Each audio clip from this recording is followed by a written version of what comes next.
Vous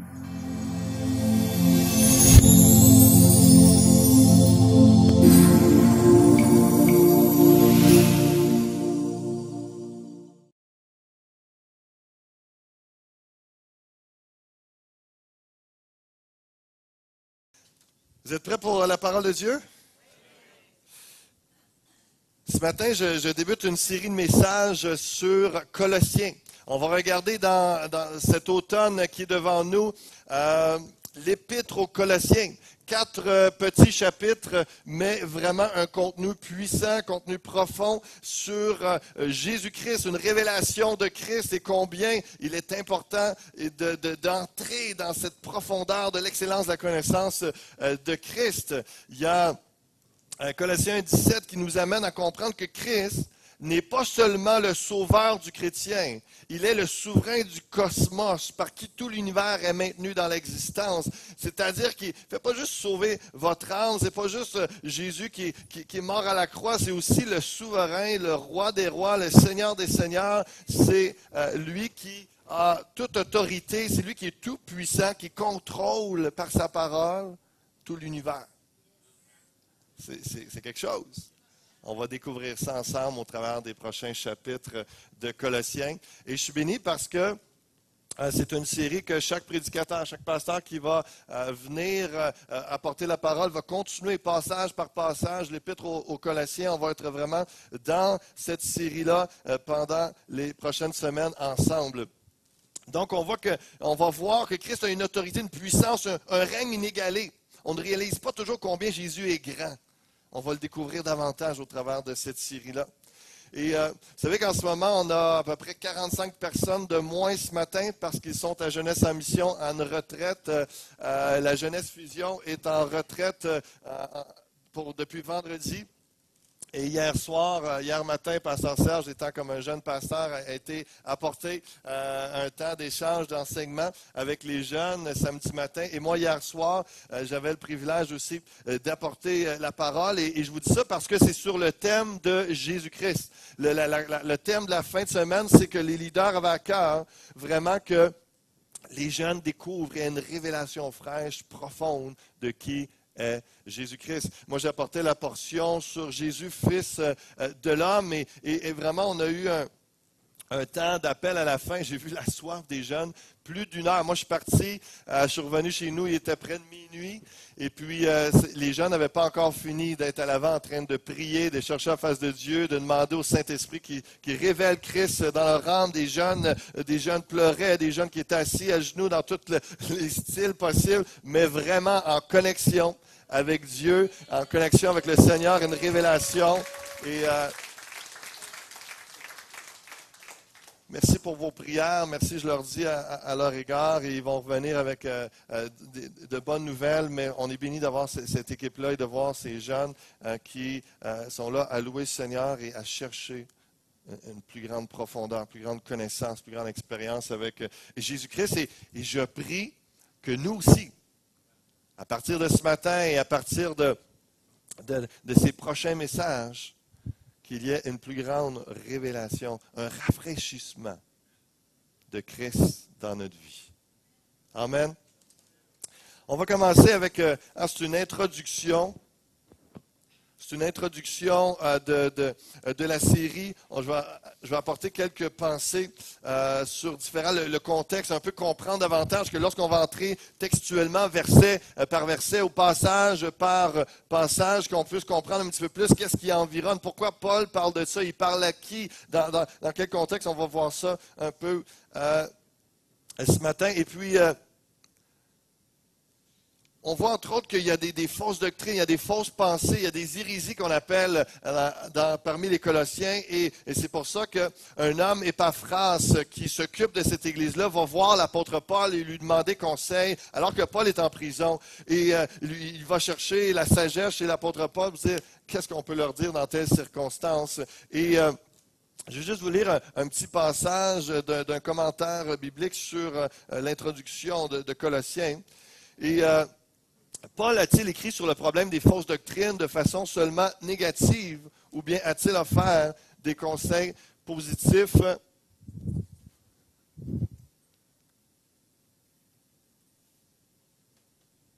Je ne sais pas si vous l'entendez, mais moi je... C'est bon, on va vérifier, on va y aller avec ça, puis je vais être à l'aise de continuer. Paul a-t-il écrit sur le problème des fausses doctrines de façon seulement négative, ou bien a-t-il offert des conseils positifs et pratiques?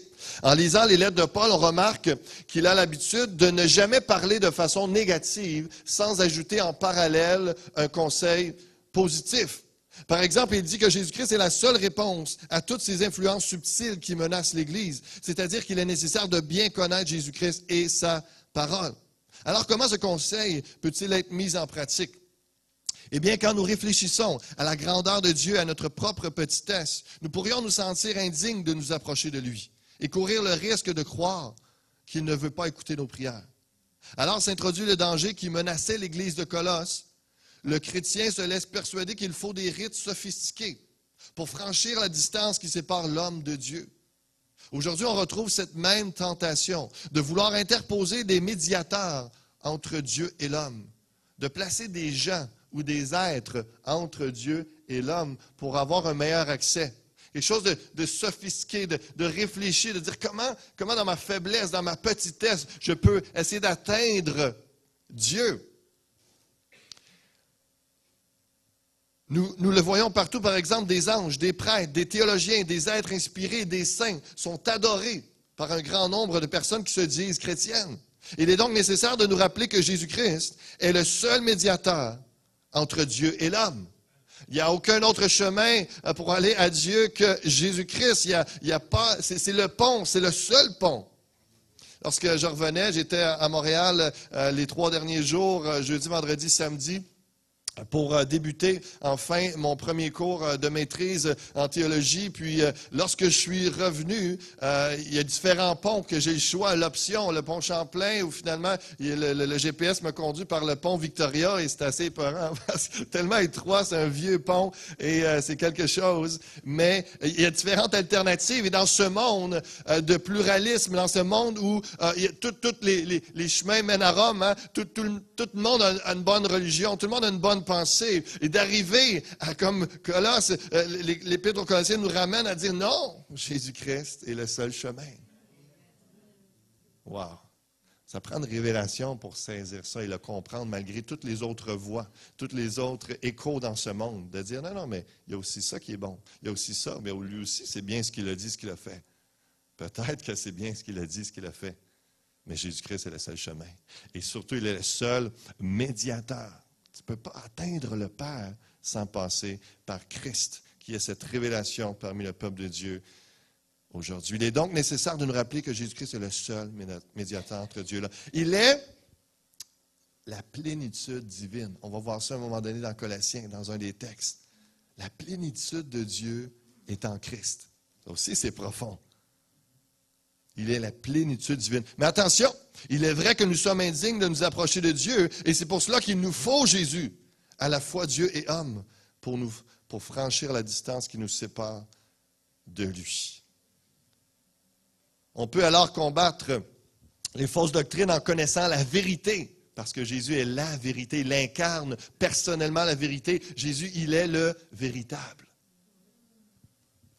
On peut alors combattre les fausses doctrines en connaissant la vérité et en refusant toute compromission. C'est cela même. Si nous savons que c'est en Jésus-Christ que l'homme trouve son aboutissement, qu'il est la lumière tandis que tout le reste n'est qu'ombre, que la super connaissance et la super spiritualité ne sont qu'une vaine tromperie, et que tout ajout à l'Évangile de Christ ne donne à Jésus la première place dans notre vie, tout s'éclaire et prend sa juste place, car il est la réponse à toutes ces déviations humaines.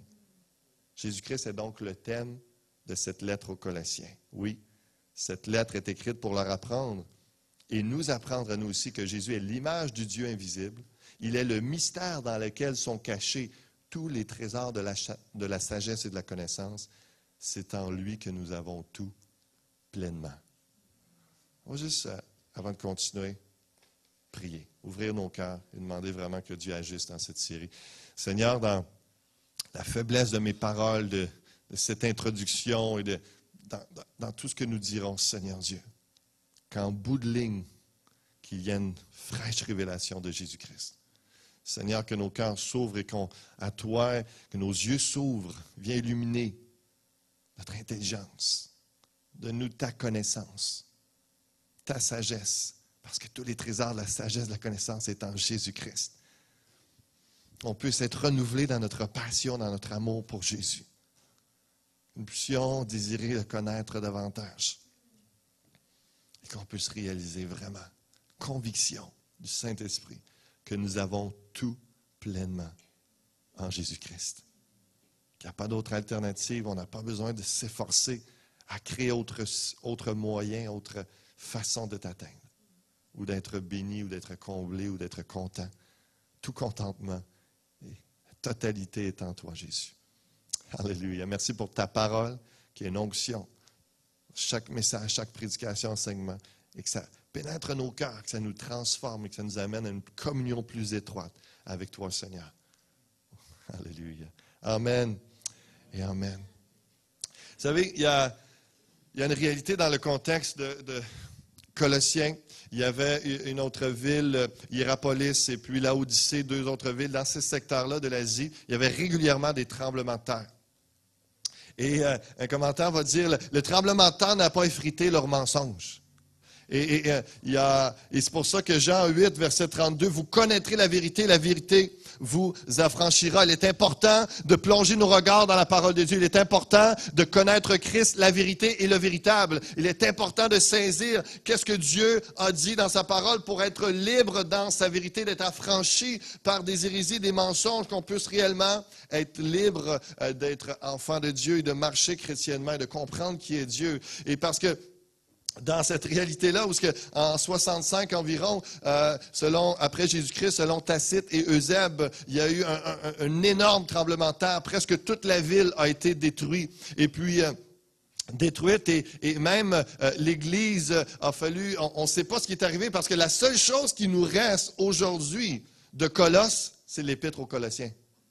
La seule mémoire qui nous reste de la ville de Colosse, c'est l'Épître aux Colossiens, parce que ça nous dit que ça a été complètement détruit et probablement que l'Église a été vers Laodicée où les chrétiens se sont rejoints ailleurs. Il y avait à peu près 200 kilomètres, c'est une demi-journée de marche entre Laodicée et Colosse. Et est-ce que les chrétiens se sont, après avoir tout détruit, perdu leur maison et tout ça, sont déplacés? On ne sait pas, on peut en déduire différentes alternatives, mais je vous amène ceci pour dire que certaines hérésies sont encore là aujourd'hui.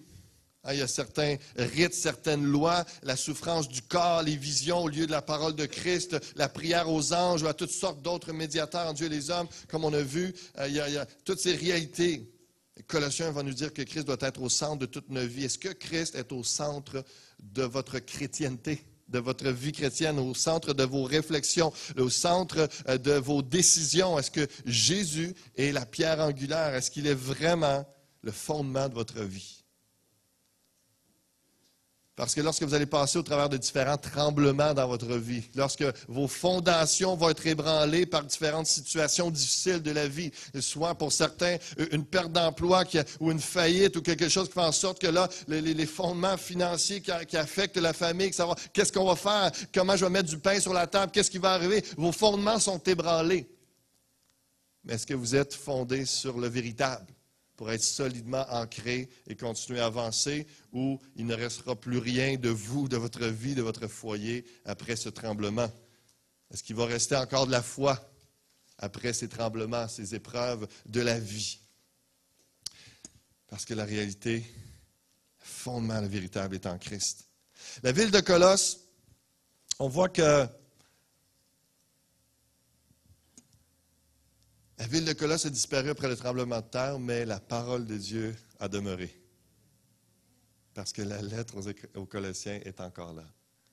Comprenez que, frères et sœurs, peu importe ce qui se passe, peu importe ce qui se passera, si vous êtes bien ancrés sur le véritable, vous aurez véritablement une vie solide et ferme, épanouie et victorieuse en Jésus-Christ.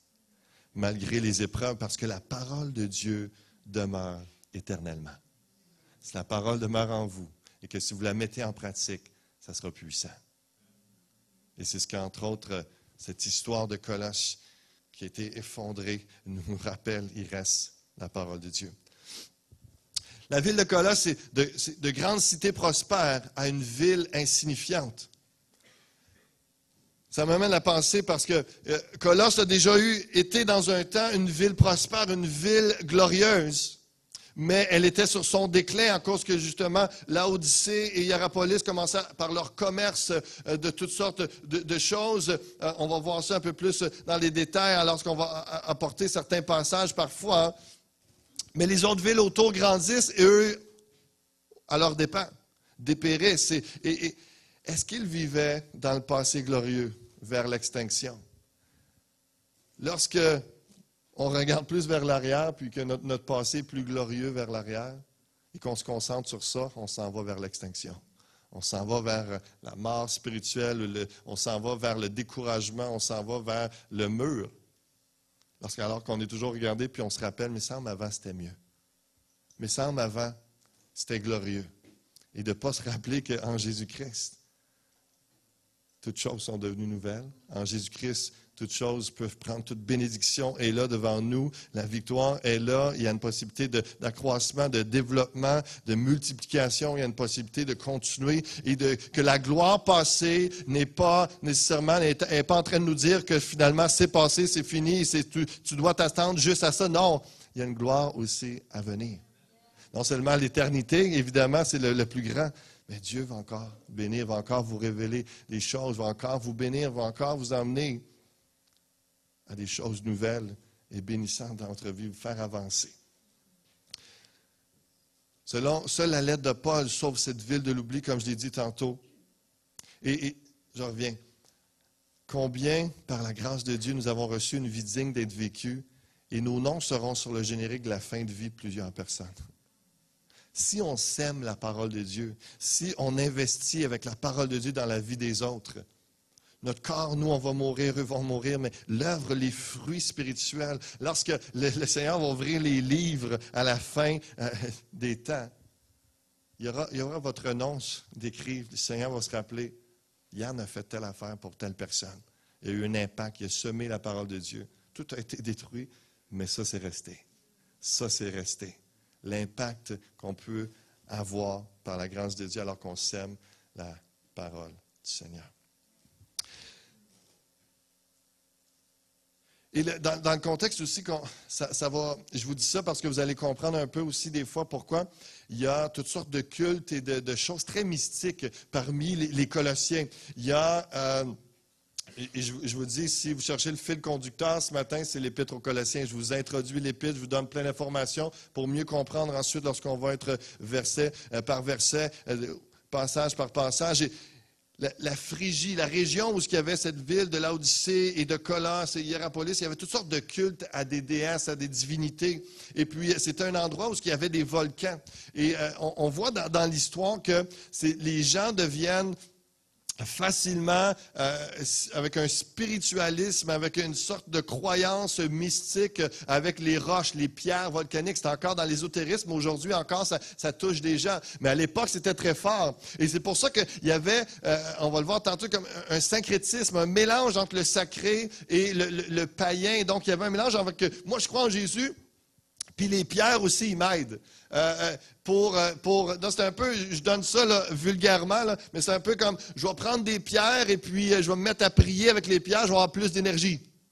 Prenez, il y avait tout ce genre de pensée-là. Hein. Et il y a encore des choses aujourd'hui, tu rentres dans la maison de certains chrétiens, puis là, il y a des espèces de pierres ou des choses, et puis ça donne une énergie positive dans la maison. C'est ce que les Colossiens vivaient. Et c'est ce que l'apôtre Paul ramenait, ramenait à la vérité que hey, c'est le Christ qui va donner une réelle énergie positive. Il y avait cette réalité même qu'il y avait donc il y avait un mysticisme à cause de la nature volcanique du sol. Il y avait toutes sortes d'excitations orgiastiques. Il y avait des cultes frénétiques à Dionysos et à Cybèle, qui était la grand-mère des dieux, le siège principal à Hiérapolis.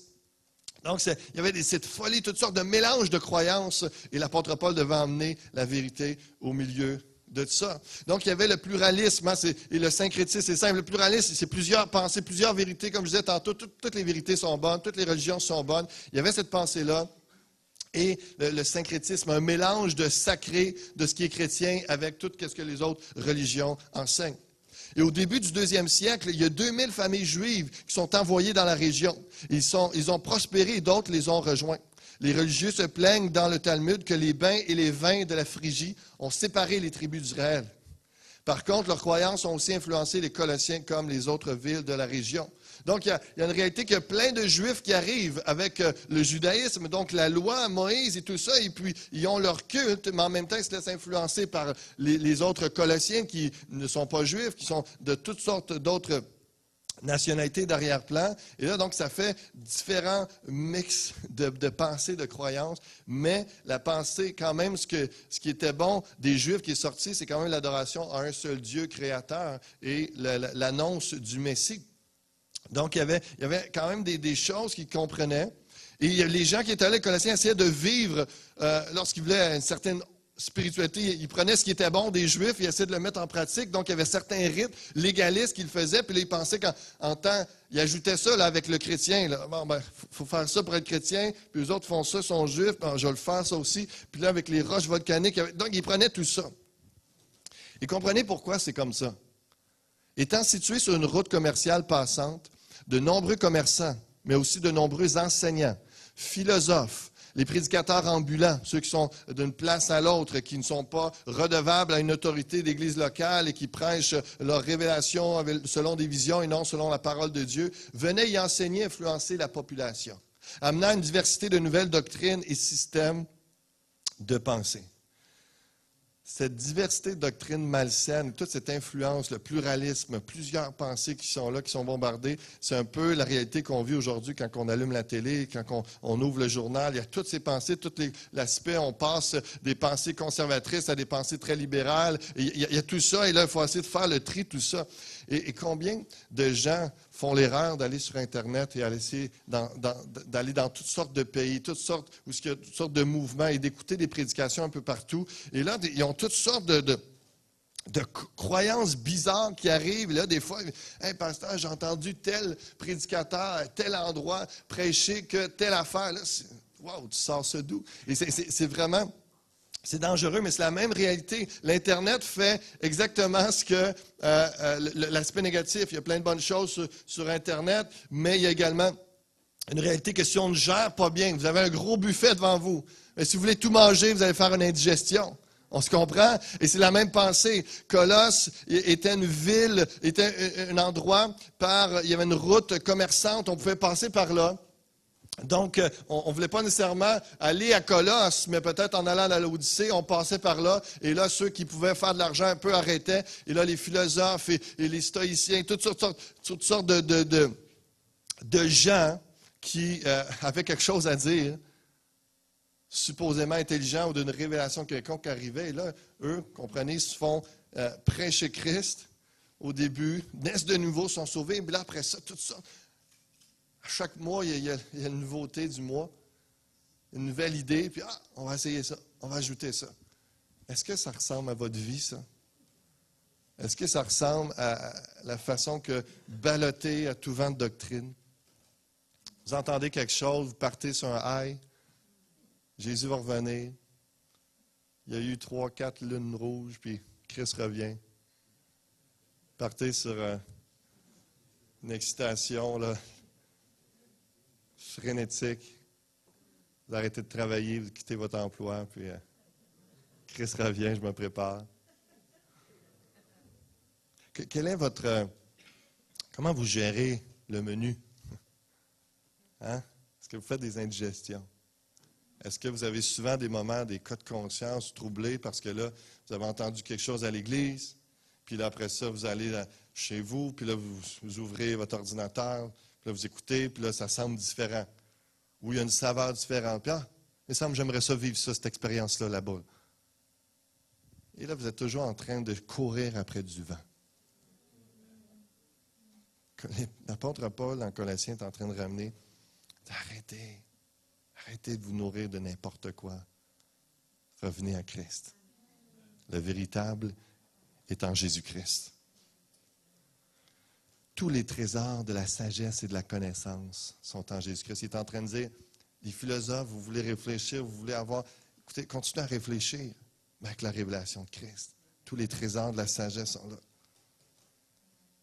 C'est tellement précieux et je prie que ça aille au-delà. Des fois, des gens, c'est malheureux. Les chrétiens restent à l'expérience de la nouvelle naissance. Et c'est puissant, c'est beau de naître de nouveau, de devenir un enfant de Dieu. Wow, c'est glorieux. Il n'y a pas de plus belle expérience. Mais ça ne s'arrête pas là. Connaître Christ et sa profondeur et la révélation de qui il est. Wow! Toute la fin de semaine, les ados vont entendre parler de comment Jésus est le pain de vie, Jésus est la lumière du monde, je suis le chemin, et toutes les je suis dans l'Évangile de Jean, entre autres. Et il y a tellement à découvrir sur des aspects, des facettes de Christ, Jésus le bon berger. Ce n'est pas l'apôtre Paul qui a d'autres pensées avant d'aller plus loin. Dans Actes du 9-10, on voit que l'apôtre Paul a une influence majeure en Asie, prêche la parole de Dieu et puis a vraiment un impact. C'est Épaphras qui a un rôle premier dans l'Église de Colosse, et ce n'est même pas l'apôtre Paul directement.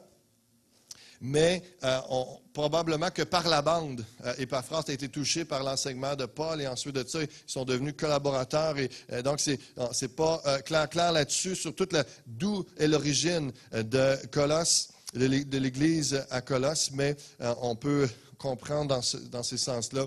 Et aussi, d'après les noms cités dans l'Épître aux Colossiens, on voit qu'il y a une majorité de gens qui sont issus du paganisme, donc des païens, des gens qui ne sont pas juifs, mais aussi la présence, comme j'ai mentionné tantôt, de l'influence des juifs par leur connaissance des rituels, des coutumes, des enseignements du judaïsme. On voit c'est comme c'est un melting pot. Tu lis Colossiens, puis là tu dis, oups, la pensée juive qui est là, qui ressort. Tu lis ça, puis oups, ça c'est vraiment païen, ça c'est vraiment plus une autre culture qui n'est pas juive, qui est plus pluraliste ou polythéiste et tout ça. Donc, on voit ça et là, il faut arriver à discerner qu'est-ce qui est le vrai là-dedans.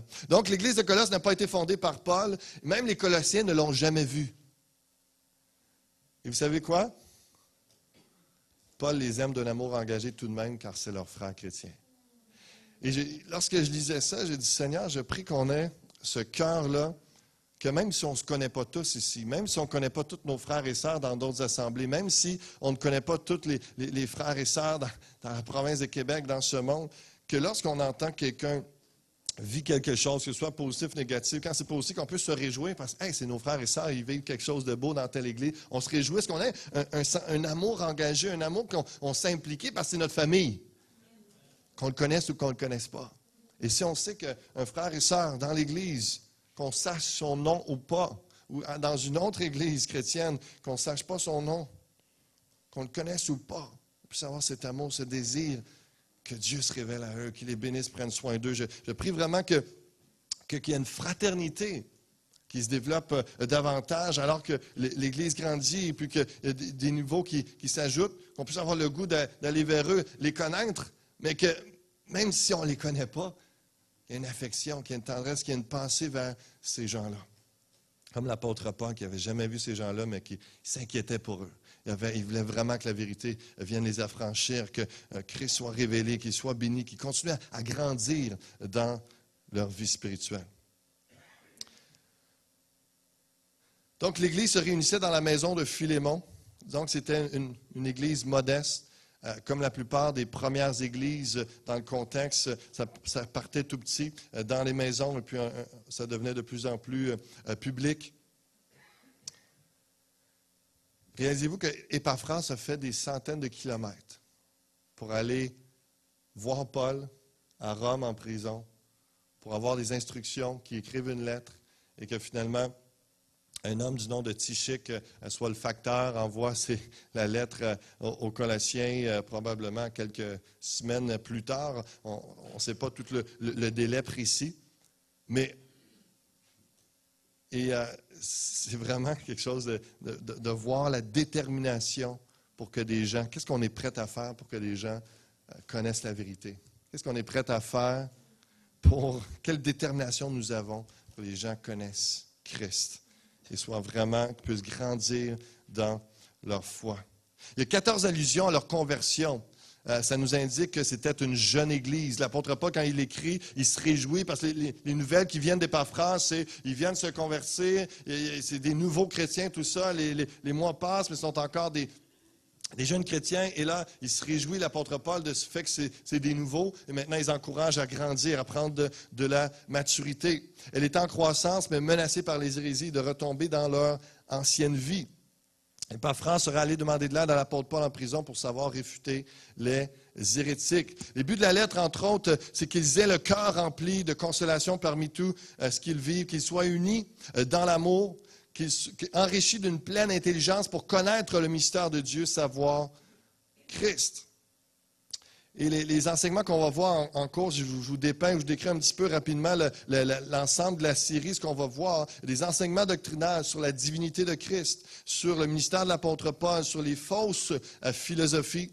Il y a des exhortations pratiques à partir du chapitre 3 sur le comportement chrétien, le foyer chrétien, la manière de parler chrétienne, les amis chrétiens.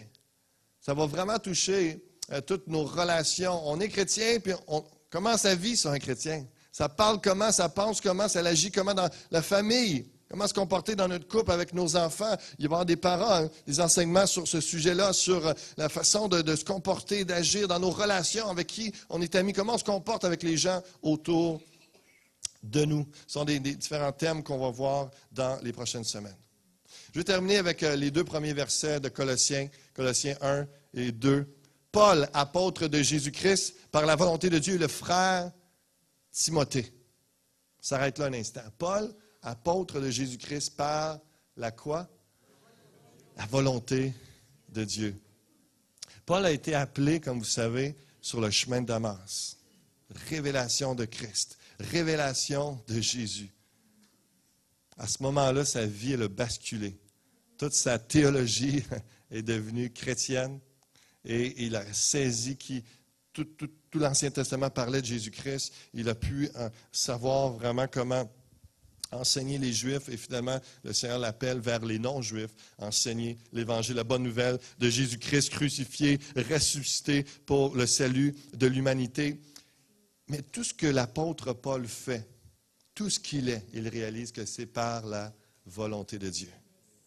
Il n'y a rien d'improvisé. On ne s'improvise pas dans le ministère, on ne s'improvise pas à faire ce qu'on veut, ce que ça nous tente. Il y a une réalité que l'apôtre Paul est l'apôtre Paul parce que Dieu le voulait. Il a écrit l'Épître aux Colossiens parce que Dieu le voulait. Il a implanté plusieurs églises parce que Dieu le voulait.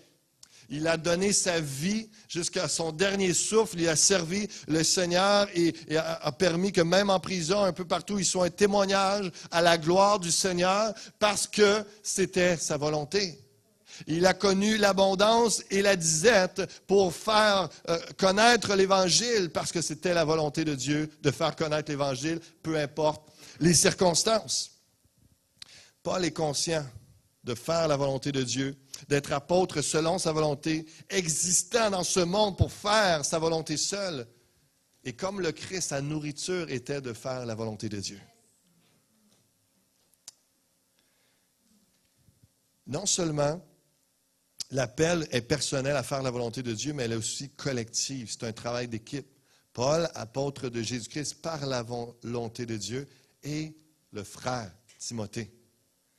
Tellement béni d'avoir cette belle équipe ici à l'Église Fusion, l'équipe pastorale, de voir chaque équipe de différents leaders. Béni de voir que le ministère, c'est travailler en équipe pour des gens. C'est de travailler ensemble et chacun ses dons, chacun ses forces. Et même un apôtre Paul réalise qu'il a besoin d'un Timothée, qu'il a besoin de se déverser dans un autre, qu'il a besoin de ce jeune-là pour l'aider. Ils travaillent ensemble dans le ministère. Chacun a ses forces, chacun travaille selon l'appel et les dons et la volonté de Dieu et la beauté de ça. L'apôtre Paul, lorsqu'il allait prêcher, il y avait des gens souvent qui le devançaient. Entre autres, Priscille et Aquilas, à certains moments, vont préparer le terrain, commencer à enseigner, à parler. Ensuite de ça, l'apôtre Paul arrivait, faisait un ministère d'impact puissant, établissait une église des gens. Il y a une église qui naissait par le nombre de personnes sauvées. Il partait, et pendant des mois encore, d'autres personnes venaient après l'apôtre Paul pour solidifier ce que Paul avait fait. Il y avait un travail d'équipe. Tout le monde avait sa place. Tout le monde avait une raison d'être pour accomplir la volonté de Dieu. Chaque personne est nécessaire et utile pour solidifier l'œuvre à l'Église Fusion. Chaque personne est nécessaire. Il n'y a pas juste un Paul, il n'y a pas juste un Timothée, il y a un Archippe, il y a un Priscille et Aquilas, il y a toutes sortes de gens, de leaders comme ça. Je suis béni de voir, alors que Pasteur Serge est le responsable de la formation disciples à l'Église ici, la semaine passée, demander à déléguer à Pasteur Gilles et à notre frère Raymond d'apporter une formation aux formateurs de ceux qui vont former les nouveaux sauvés. Parce qu'ils trouvaient qu'eux étaient plus disposés, équipés pour parler aux nouveaux et former les gens qui allaient adresser les nouveaux avec l'évangélisation, la formation du disciple, des premiers pas dans la foi. Il y a un travail d'équipe qui est là. Il y a une reconnaissance des forces et des dons. Et ça, c'est merveilleux. Il y a une dizaine de leaders jeunesse qui ont organisé la retraite pour que 35 jeunes à peu près aient une révélation profonde de Jésus. Travail d'équipe merveilleux. C'est une dizaine de personnes, encore une fois, vendredi passé, à Warner, qui sont occupées pour que 45 enfants entendent la parole de Christ. Travail d'équipe. Je pourrais continuer comme ça en parlant de chaque ministère. Comment est-ce qu'il y a ce travail d'équipe-là? Je vous pose la question, de quelle équipe faites-vous partie? Faites partie de la grande équipe du Seigneur? Faites partie de la famille de Dieu? Ça va? Mais plus précisément, de quelle équipe faites-vous partie? Travaillez-vous en solo? Même l'apôtre Paul ne le faisait pas. Même l'apôtre Paul ne travaillait pas en solo. Même Paul ne s'est jamais dit, moi je l'ai l'affaire, les autres, ils ne m'accotent pas, là. Je ne peux pas travailler avec les autres, ça serait comme me rabaisser. Il n'a jamais dit ça. L'apôtre Paul, il y a une révélation où il a vu Jésus-Christ, grande lumière, t'es aveugle pendant 3 jours. C'était tellement intense. Même Paul ne s'est jamais dit, non, je ne peux pas travailler en équipe. Ils ne comprendront pas. Ils ne sauront pas ce que je veux faire. Ils ne sauront pas ce que je suis en train de dire. Non, j'ai besoin de vous, les gars. Et les filles, il y a besoin, il y a cette réalité-là. Travaillez-vous en solo? Parce que la réalité, c'est qu'il y a une équipe. Parce que si c'est le cas, il y a une équipe qui vous attend pour être fortifiée. Il y a une équipe qui vous attend dans l'Église pour être fortifiée par ce que vous allez apporter. Croyez-le ou pas. Vous faites partie d'une équipe. Le ministère, ça se fait en équipe. La vie chrétienne, ça se fait en équipe, ça se fait en famille. Et justement, ça va avec la suite, verset 2, je termine avec ça. Aux saints et fidèles frères en Christ qui sont à Colosse, que la grâce et la paix vous soient données de la part de Dieu, notre Père. Pour les nouveaux dans l'Église, les saints, c'est tous les chrétiens nés nouveaux, avant leur mort.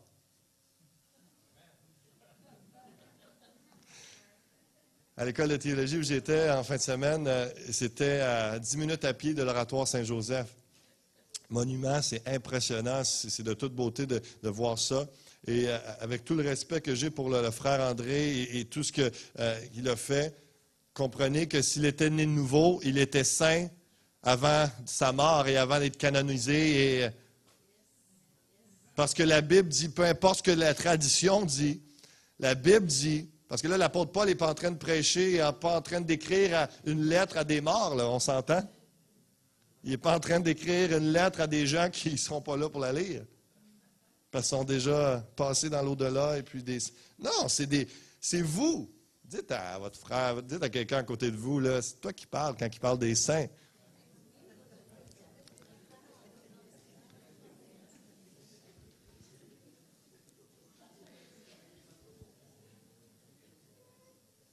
Aux saints et fidèles frères en Christ. La beauté de la famille de Dieu. Réalisez-vous que lorsque vous êtes né de nouveau, vous êtes devenu un enfant de Dieu, après cette confession de foi, cette reconnaissance de votre état de pécheur, vous avez besoin de Jésus-Christ, le Saint-Esprit est venu habiter en vous, vous êtes entré dans la famille de Dieu. La personne qui est à votre gauche, la personne qui est à votre droite, en avant, en arrière, tout ça, vous pouvez les appeler frères et sœurs, parce que c'est votre famille. Moi, ça a été la plus belle expérience que j'ai vécue lorsque je suis né de nouveau. Et j'avais été à l'église pendant toute mon enfance. Mais c'est lorsque je suis né de nouveau que j'ai vraiment réalisé que là, j'entrais pas juste à l'Église, j'entrais dans la famille de Dieu. Et j'étais tellement béni de voir des gens comme des femmes comme Carole, des femmes comme Evelyne à l'époque, Carmen, tout ça, de venir m'accueillir, de venir m'offrir un sourire, de l'attention, parce que c'était mes grandes sœurs. Et moi, j'étais le petit frère qui arrivait dans la famille. Et les grandes sœurs. Et dans un contexte, peut-être vous avez vécu ça aussi, dans un contexte où mes parents, pendant un temps, ne pouvaient pas jouer le rôle parental. J'ai découvert des mamans, découvert des papas, des gens, des grands frères, des grandes sœurs qui ont joué le rôle de parents à certains moments de ma vie, des moments clés, qui étaient là, qui offraient une écoute, qui offraient des bons conseils, qui offraient une présence, rassurante, sécurisante. Ça, c'est la famille c'est l'Église. C'est l'Église Fusion, c'est ce que nous sommes. Ce n'est pas juste un endroit où on va s'asseoir 2 heures le dimanche matin.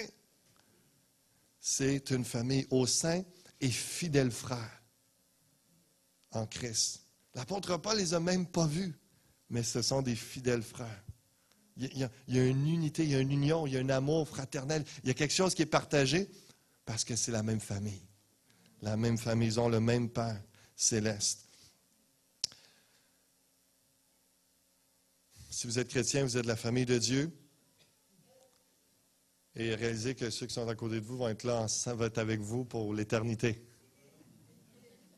Je ne sais pas si c'est une bonne ou une mauvaise nouvelle pour vous, mais c'est la réalité. La famille de Dieu.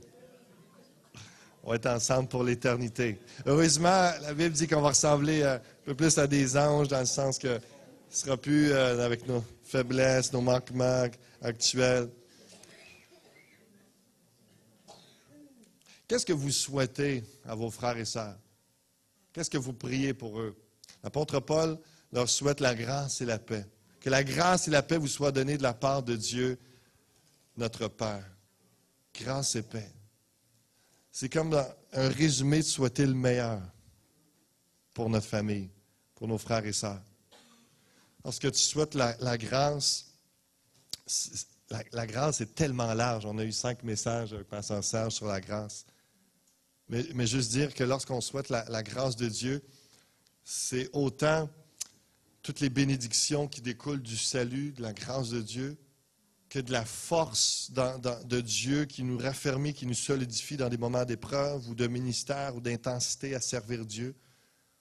Lorsqu'on souhaite et qu'on prie pour que la grâce de Dieu environne nos frères et sœurs, soutienne, que dans le combat, que dans les moments de joie, la grâce de Dieu va faire en sorte que ça va les garder de l'orgueil, que ça va les garder reconnaissants.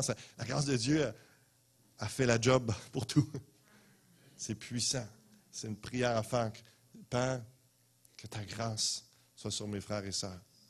Donne-leur ta grâce, Seigneur. La paix vous soit donnée.